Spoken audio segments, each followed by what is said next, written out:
You know how it is with complacency. You know, I'm okay, you okay, everything okay. It's all right. It ain't broke, don't fix it. Leave it alone. Everything gonna go just fine. Then all of a sudden the wheels fall off, and then we're wondering what we're gonna do. You see, Paul had to put in perspective, using the children of Israel, the blessings that God poured out on his children. The blessings that he poured out on the children of Israel, so that they would understand the perspective. See, the first thing he had to let them know and had to remind them of, that God saved them. That he saved them in a mighty way. He brought the story back of how God miraculously allowed them to come up to the Red Sea, split the Red Sea, bring them safely through on the other side. That's why he was talking about their baptism in the sea, where they did not get wet. Drowned Pharaoh's army, and showed them that nothing was impossible for God. That God will take you out of a jacked up situation, take you out of muck and mire, and put you on a solid rock to stay. God provided that. The second thing he wanted them to know, that even after God saved the children of Israel, he just didn't save them and leave them on their own, but he miraculously provided for them. He said he provided food, spiritual food. Now, you know, some folks read that and say, well, you know, he must be talking about the word. No, in this time, he was talking about real food that was provided in a supernatural way. In other words, God rained manna down from heaven that all the children of Israel had to do was get up every morning and go pick them up some biscuits. They didn't need to take too much, because if they took more than they could consume trying to hold on to it, it would spoil overnight.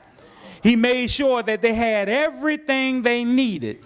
They didn't understand that God was trying to teach them that I supply your needs and not necessarily your wants. He had to let them know that I will protect you and take care of you.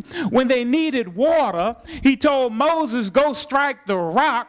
And Paul said that rock was Jesus Christ. In the middle of the desert, God let water spring forth, so his children had spiritual food and spiritual drink. But the problem was that in spite of all that God did, let's look at verse 5 in chapter 10. But with most of them, God was not well pleased, for their bodies were scattered in the wilderness. Well, what happened?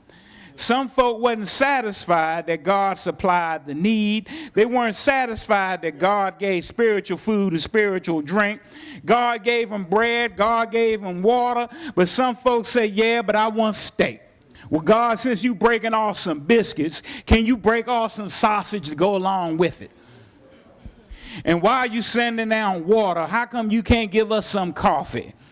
You know, and isn't that like us? We can have everything we need. We can live in a house where the roof don't leak, where everything works. You got enough room. You got bathrooms that meet your needs. You got everything to meet your needs. But then, I want a big house. I've always wanted a split-level house with a swimming pool and a 5-car garage. You ain't got but 2 cars, but you always wanted all that stuff. Then you get that stuff. Then you realize, why do I have all this that I thought I needed, when in reality I didn't need it, I wanted it. I can't understand why somebody want a 5-bedroom house and all their children gone.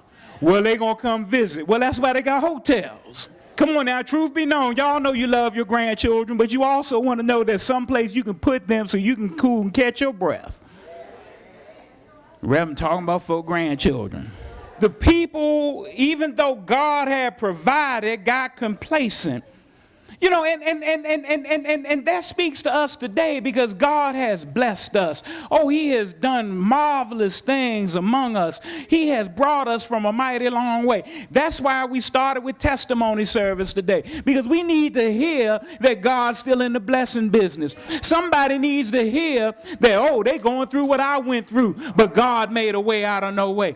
We need to hear that some folk who were sick, that the doctors didn't know what they were going to do, that God stepped in. We need to hear this over and over and over again. Because if not, we tend to get complacent. Then we get to the point where we don't look at blessings as blessings, but we look at them as entitlements. God's supposed to bless me. I go to Bethel every time the doors open. No, you're in danger of being complacent. God don't owe you nothing but love. Paul wanted to warn them against complacency. The next thing was he wanted to warn them against idolatry. And see, now we have to look at what they did. See, in verse 6, now these things occurred as examples to keep us from setting our hearts on evil things as they did. That's what the NIV says. It literally means that we are looking at them so we don't get caught up trying to lust after the same stuff that they had. Well, lust, wait a minute. Let me define that for those that don't know. See, lust is wanting something and desiring to have something that you really don't need or really don't suppose to have, but you figure that you saw it and therefore you ought to have it. See, Peter put it in the perspective that all sins fall pretty much into three categories: lust of the eye, lust of the flesh, or the pride of life. Well, what do you mean, preacher? Lust of the eye, ooh, I want that. Lust of the flesh, I'm going to get that. Pride of life, yeah, I got that.